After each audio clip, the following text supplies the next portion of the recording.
Ek wil vandag 'n bietjie gesels oor ingeënt. Nou, ons gaan nou 'n bietjie tackle van 'n ander kant af, né? As ek nou praat van ingeënt, wanneer ons daai woord hoor, dan dink ons natuurlik aan Romeine 11 van vers 17 tot 24, maar ek gaan nou nie dit lees nie. En ek kan maar by die huis gaan naslaan waar Paulus praat van ons, die Grieke of die heidene of die nie-Jode eintlik, waar ons ingeënt is by die olyfboom, né? En ook die Jode word ingeënt in die olyfboom, maar ek wil dit tackle van 'n ander angle af, né? Die ingeënt. Nou, as ons 'n bietjie terug staan en kyk, dan moet ons so dink, waar kry Paulus hierdie gedagte van die ingeënt? Paulus self is Jood, en hy is ingeënt omdat hy gered is. Nee, net soos wat ons ingeënt is omdat ons gered is, ingeënt in Jesus, en ons het nou daarvan gepraat. We are part of Christ. His glory has been revealed to us. Nee, so waar kom dit vandaan, die ingeënt? Kom ons benader dit dan uit 'n ander oogpunt uit. Kom ons gaan begin daar by die begin, by Genesis, nee, 1 vers 1. Ons almal weet wat sê Genesis 1 vers 1, né? In die begin het God die hemel en die aarde geskep. In die begin het God die hemel en die aarde geskep. En daar was 'n doel daarmee. En daardie doel en daardie plan wat God op daardie oomblik gehad het nog nooit verander nie. He is the same yesterday, today and forever, né? So daai plan het nog nooit verander nie. Die plan wat hy gehad het, daar in Genesis 1:1, wat Moses van praat, waar hy skryf, God het die hemel en aarde geskep. Daai plan is nog steeds vandag aan die gang.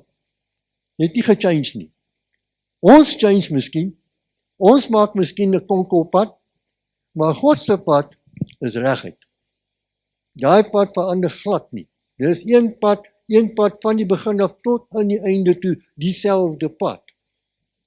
Wat wel moes gebeur, is dat God Jesus gestuur het, sy seun gestuur het, om ons te help om op daai reguit pad te bly, of terug te kom op daai reguit pad. Almal, die hele skepping moet terugkom op daai reguit pad wat beplan was in die begin. Kom ons lees 'n bietjie een van die opdragte wat die Here aan die begin gegee het, in Genesis 1 eintlik vers 28.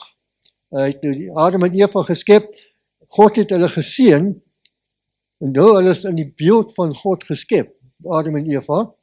God het hulle geseën, God het vir hulle gesê, wees vrugbaar, vermeerder, vul die aarde en onderwerp dit.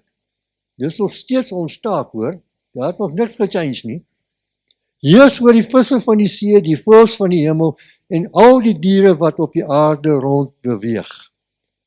So ons moet nou kyk, hoe pas ons by daai in? Want daai opdrag dit nog nooit verander nie. Dit bly nog dieselfde. Ons moet vermeerder, ons moet heers op hierdie aarde. Ons is gevra om in die hemele te gaan heers nie.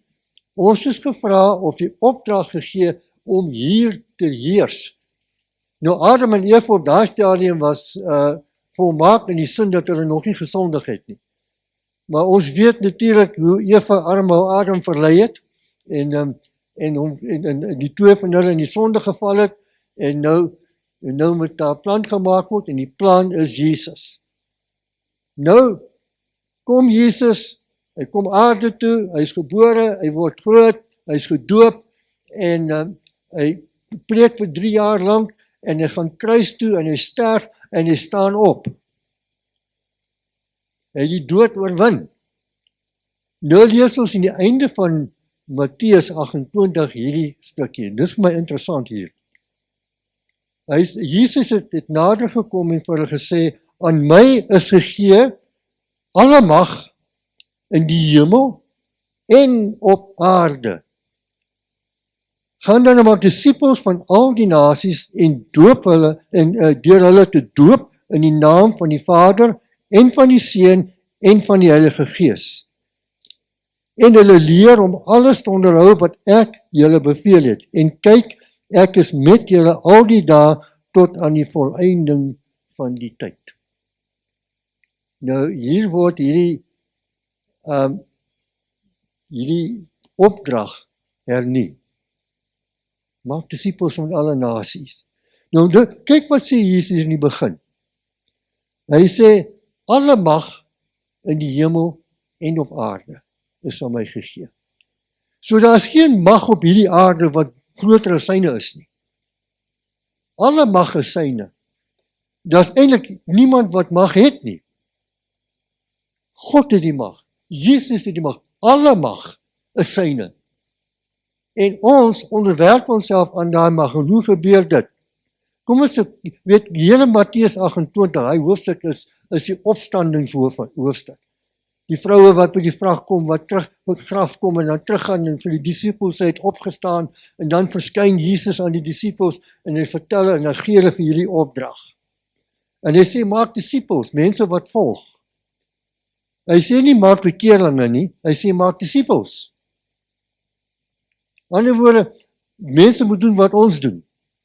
Ons moet so lewe, dat die voorbeeld wat ons vir hulle stel, is dit wat hulle kan volg. Nou nie een van ons is volmaak nie, so moenie worry nie, jy weet, die Here weet dit. Dis hoekom daar genade is vir ons. Anders is ons verloor, ons is gone. Maar daar is genade, ek sal later daaroor praat. Maar hier is 'n plek waar die opstanding, Jesus kom na hulle toe, en die hele boek van Matteus, eintlik, is 'n profetiese woord van God af, deur Jesus. Nee? Kom ons kyk die bergrede 'n bietjie. Net noem so 5 vaartpunte, net kortliks. In die bergrede lees ons daar van die blessings, die beatitudes, nee?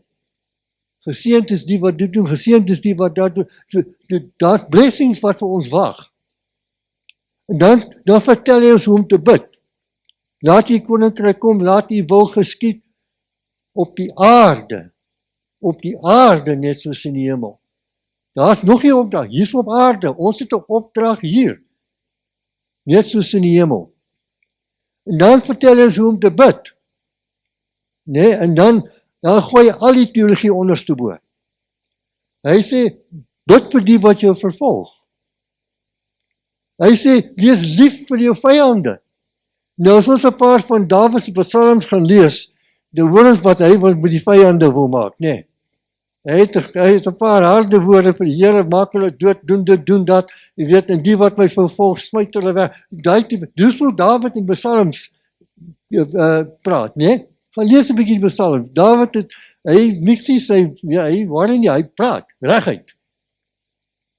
Hier kom Jesus en hy swaai daai hele ding onderste bo.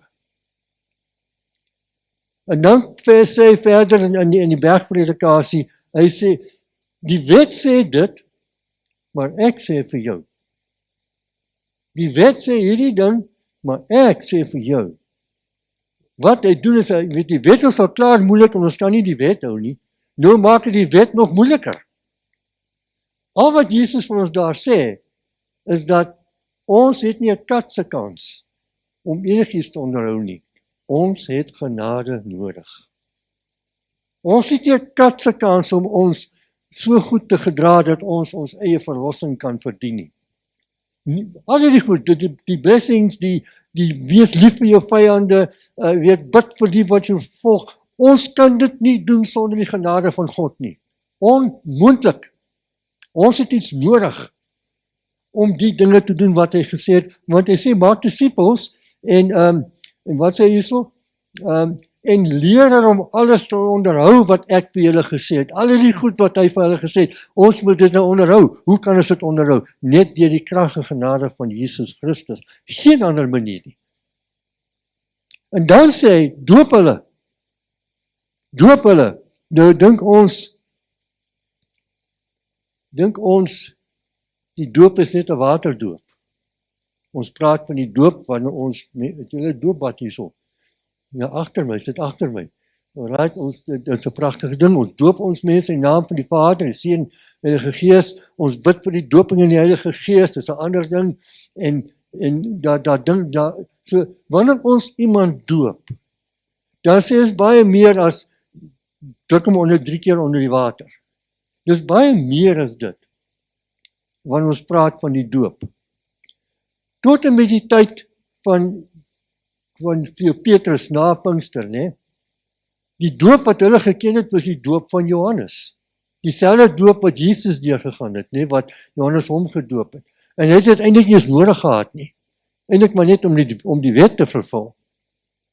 Maar die dooping wat hulle geken het in daai dae was die doop van reiniging. Wat the baptism of repentance, nee, van bekering. Dis 'n teken van bekering, jy het jou, en dis vir Jode, dis nie vir die heidene nie, dis vir Jode. En dan sê hy nog vir die Fariseërs ook, Johannes die Doper, hy sê, wat soek julle hier in 'n klomp slange? Julle weet, julle het niks hier uit te wy nie. Maar dis die doop wat hulle van geweet het. En dit was nie 'n doop en ek doop jou in die naam van die Vader en die Seun en die Heilige Gees nie. Was maar net 'n teken van reiniging. Maar nou sê Jesus, we doop in die naam van die Vader en die Seun en die Heilige Gees. So hierdie doop is ietsie anders. Daar's 'n ander diepte aan hierdie doop. En die diepte lê in hoe wat hy vir hulle sê. Hy sê eers doop hulle in die naam van die Vader. In die naam. Nou daai in. Dis nie net ons gaan in die huis of voedseljaar, jy weet. In 'n beker of iets nie, né? Of in 'n boks nie. Daai in daai sin, in hierdie vers beteken om in te gaan. Jy kom in die kerk in. Jy kom in 'n plek in. En hier sit ons, hier woon ons, hier sing ons, hier doen ons al die goed. Jy het pragtig gesing vanoggend, hoor. It was lovely, it was beautiful. Ons gaan in 'n plek in waar ons die Here loof, waar ons die Here prys, waar ons luister na die woord, waar ons dinge doen in die naam van die Here, is in, jy word gedoop in 'n leefstyl in. Dis nie net, ek is gedoop in die water nie. In die naam van die Here, in die naam van die Vader. So, dis meer as net simbolies. Dit is simbolies tot op natuurlik. Dis simbolies van ons bekering, van ons verlossing, van dit wat Jesus gedoen het, ons sondes wat weggeneem is, al goed, maar dis meer as dit gaan verby dit. Ons gaan in 'n plek van disipelskap in, waar ons volg wat Jesus gesê het, waar ons volg en doen wat Jesus vir ons beveel, waar ons volg en doen wat Jesus vir ons voorgesê het. Dit is die doop wat ek van wil praat, in die naam. In die naam beteken die autoriteit. Ek het 'n naam. My van is Grobler. Ek is gedoop in die Grobler familie en ek dra daardie bloed. Ek het Grobler bloed en Annandale bloed van my ma af. En so ek is in daai naam. Dit is my autoriteit, dit is my identiteit. Ek is 'n Grobler. Dan kry ek nog 'n paar name by, Pieter en Johannes en die goed. So my identiteit word opgebou, maar ek is in die identiteit uit. Niemand gaan my naam verander nie. As hulle my vra, wat is jou naam? Nee, my naam is Pieter. Pieter wie? Pieter Grobler. Niemand anders nie.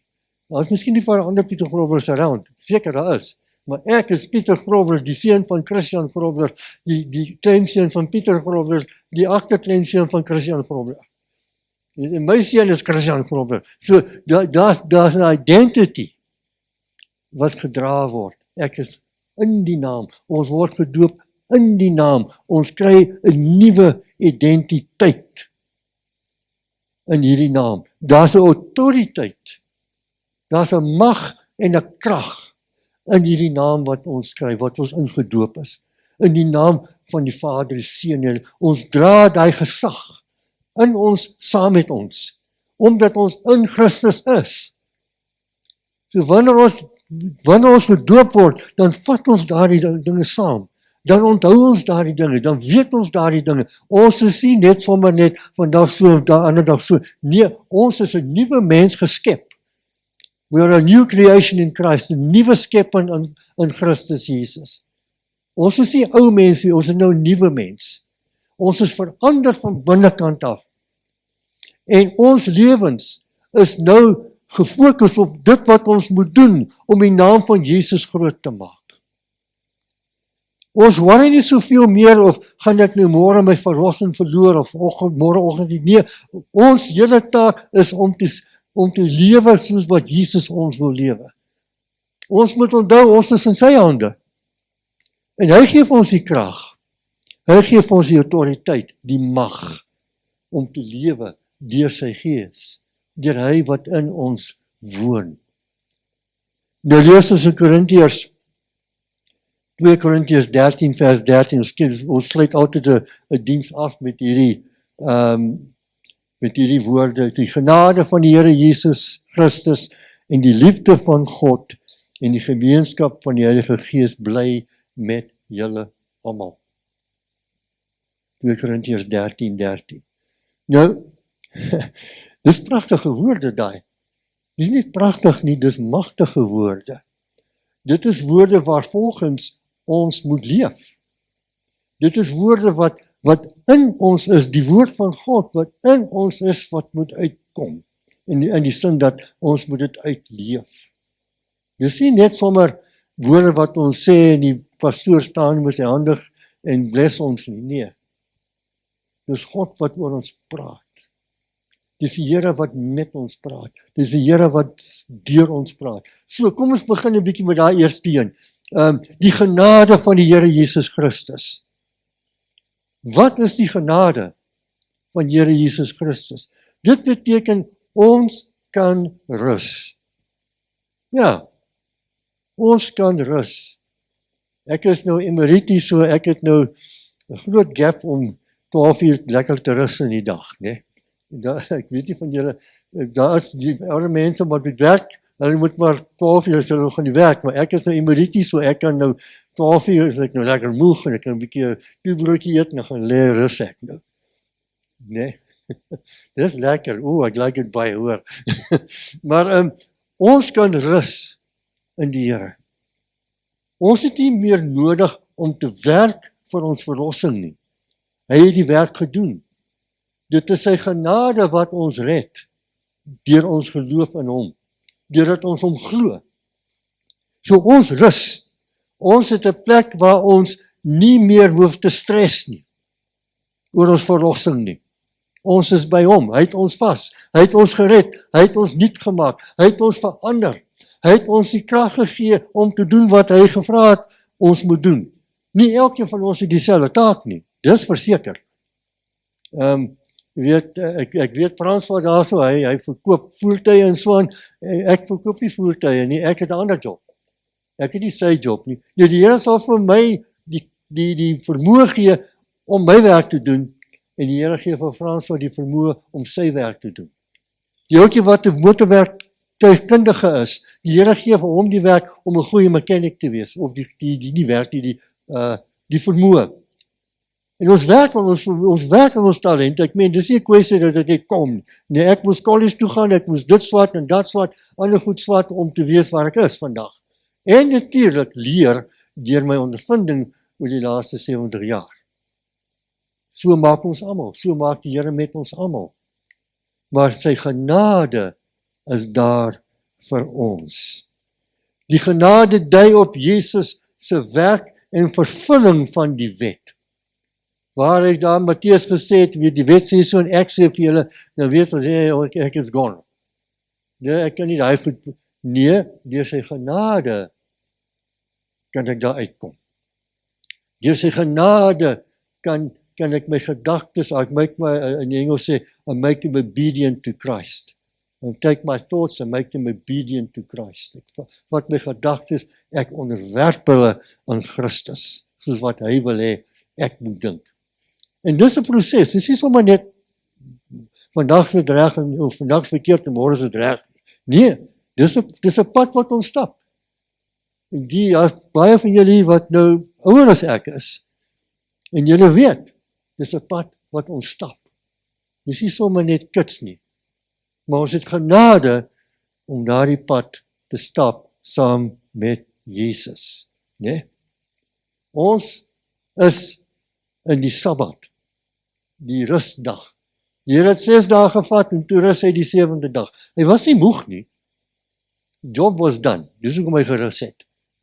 Hy was nie moeg en sê, joh, jy sê, nou moet ek 'n bietjie asem kry en weet, hey, dit was moeilike werk om so aarde te skep, nie? En dan om hy mens te skep, dit was 'n groot job. Joh, nou moet ek rus. Nee, toe hy rus, was dit omdat die werk klaar was. Daar was nie meer werk om te doen nie. Toe Jesus vir ons gesterf het, is die werk klaar. Ek hoef nie meer te werk vir my verlossing nie. Jesus het dit geskenk aan my deur sy dood en opstanding. Ek kan nou rus in dit wat Jesus vir my gedoen het. En ek kan nou doen wat hy wil hê ek moet doen, omdat hy dit alreeds gedoen het en vir my die krag gegee het. Dan praat dit daar van die liefde van God. Nee? So, ons word nou gedoop in sy genade in, ons word gedoop in sy liefde in. Dis die goed wat ons saam met ons vat, elke dag van ons lewe. Die liefde van God, jy het al baie gehoor die woord agape, né? Nou, al wat agape beteken is 'n hoë agting en 'n diepe waardering. 'n Hoë agting en 'n diepe waardering. Nou daai agape is nie noodwendig afhangende van 'n interpersoonlike of 'n wederwysige verhouding nie. Want God het ons lief ten spyte van ons sondes. Hy het sy seun gestuur ten spyte van ons sondes. Ten spyte van die feit dat ons hom nie lief gehad het nie. Ten spyte van die feit dat ons nie 'n verhouding met hom gehad het nie. Het hy ons nog steeds lief gehad. Het hy nog steeds 'n diepe waardering en 'n hoë agting vir ons gehad, omdat ons in sy beeld geskep is, omdat hy ons geskep het, omdat ons sy skepping is. Net vir daardie rede.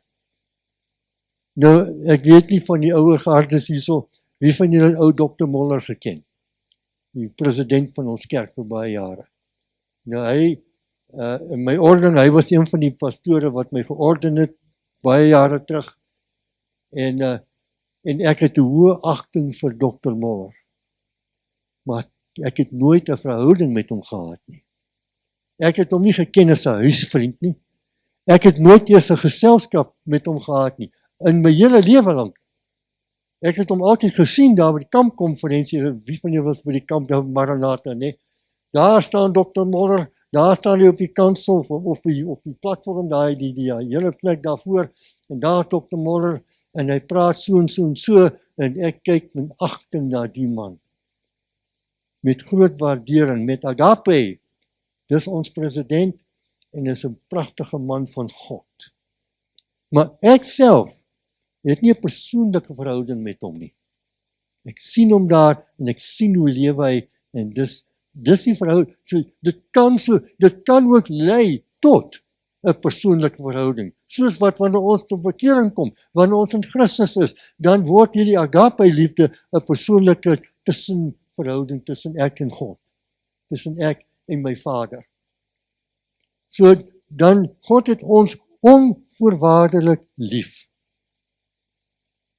En dis die wat ons gered kan word. Dan is 'n ander betekenis van agape. En dit is 'n gemeenskaplike ete.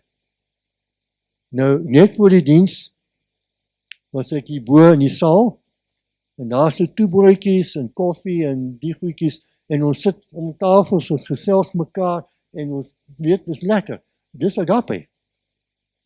Dis die liefde van God. Maklik, nee? Ek is in dieselfde selgroep as François en Sita, en ons kom donderdag aande by mekaar, en daar's altyd 'n pesel ding, en baie keer bring François lekker goed daar van Spar of somewhere af.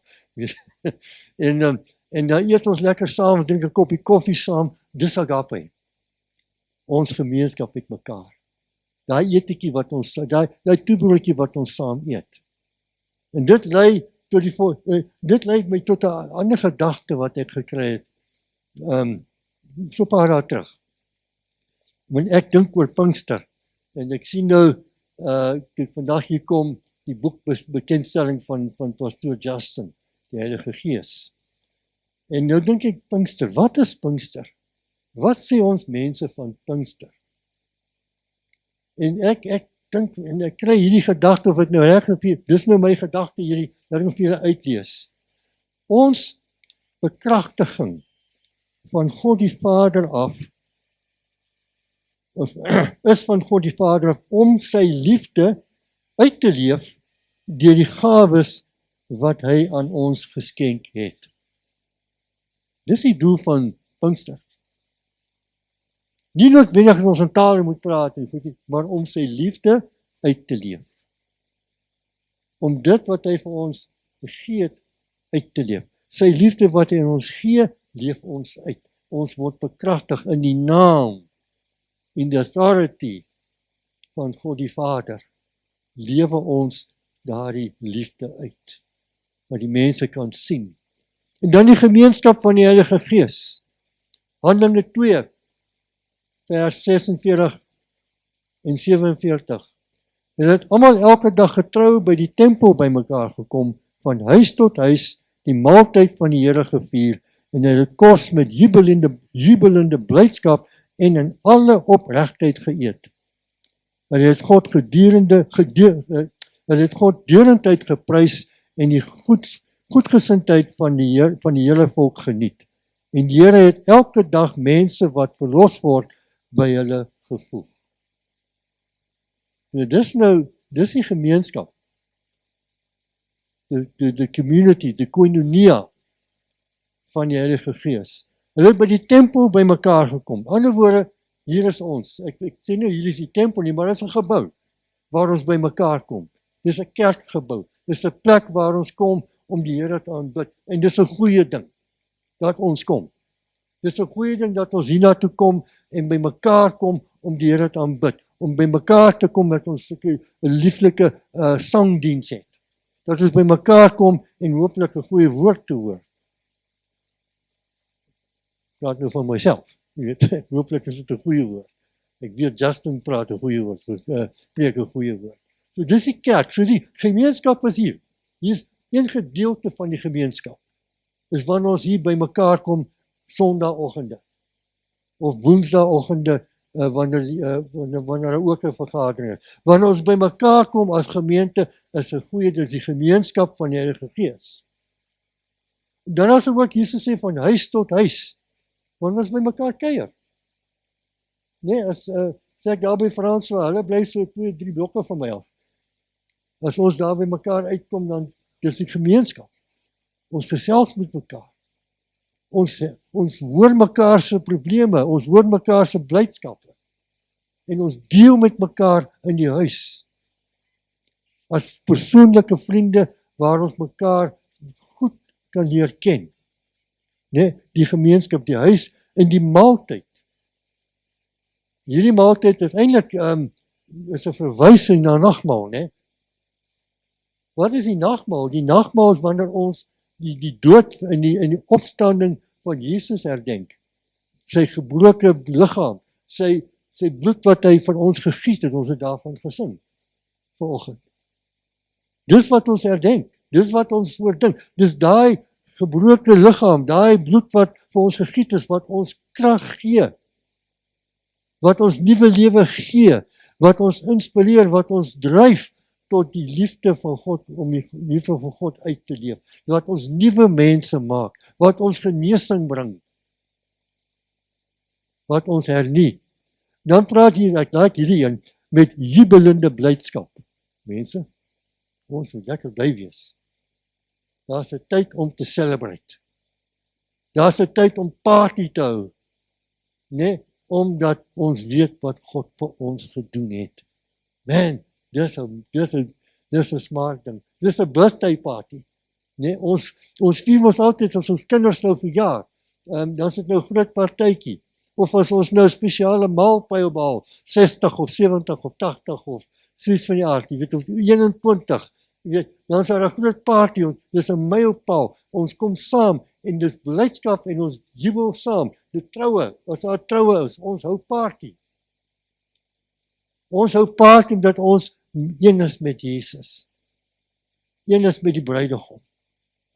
Ons is die bruid. En dis party time. En wanneer hierdie dinge gebeur, wanneer ons by mekaar kom in die kerk, in die huise, as persoonlike vriende, en wanneer daar groot blydskap is, dan voeg die Here by. Mens lees nie hier dat hulle uitgegaan het en die hele wêreld gaan evangeliseer het. Hulle het later. Maar op hierdie stadium het die mense gesien, joh, as iets in die gang hier. Deur hulle blydskap te sien. Deur te sien hoe bly hierdie mense is. How full of joy they are. Daar was ietsie anders in hierdie mense. Hulle is verlos. Hulle sondes is weg. Daar's ietsie wat met hulle gebeur het, wat hulle groot blydskap bring, en hulle die mense getrek na dit toe. En die Here het bygevoeg. En nou, om af te sluit, my slotsom. Ons is op 'n journey. Daar's 'n opdrag. Daar's 'n opdrag om te heers op hierdie aarde. En daardie opdrag het die Here aan ons gegee. Way back, Matteus 28, maak disippels, vermenigvuldig. Kry, julle het alle mag. Hoe het ons al die mag? Omdat alle mag is in Jesus en ons is in hom ingedoop. Ons is nie net gedoop nie, ons is ingedoop. Ons is op 'n journey, ons is op 'n reis. Ons is op 'n reis tot die volëinding van tyd. En nie een van ons weet wanneer dit is nie. Maar wat ons wel weet, is dat ons is op 'n reis om dit te doen. Ons is bemagtig om die koninkryk van God te bevorder. Dit is wat ons is. Ons is bemagtig daartoe. Ons is bemagtig om kinders van God te wees en om sy liefde in hierdie aarde uit te leef. Kom ons bid saam. Hemelse Vader, baie dankie vir die krag, vir die mag, vir die liefde, vir die genade, vir die samesyn. Here, vir u genade, u liefde wat ons so deurdring het, wat van u afkom. Dankie dat u ons eerste lief gehad het. Here, dat ons hierdie liefde kan uitdra. Ek bid vandag, vanoggend, vir hierdie gemeente, Here, elkeen wat hier sit, elkeen wat nie eens hier is nie, Here, ek bid, Here, dat u Gees hulle sal aanspoor, bemoedig,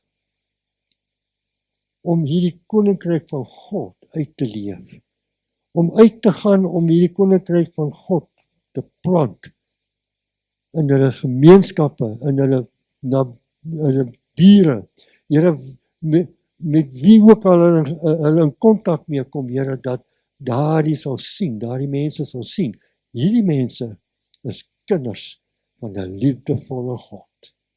Dat hulle sal weet, hierdie mense is iets anders. Hierdie mense dra 'n kroon van die liefde van die Here en die genade van Jesus. Dankie Vader, in die naam van Jesus Christus ons verlosser. Amen en amen.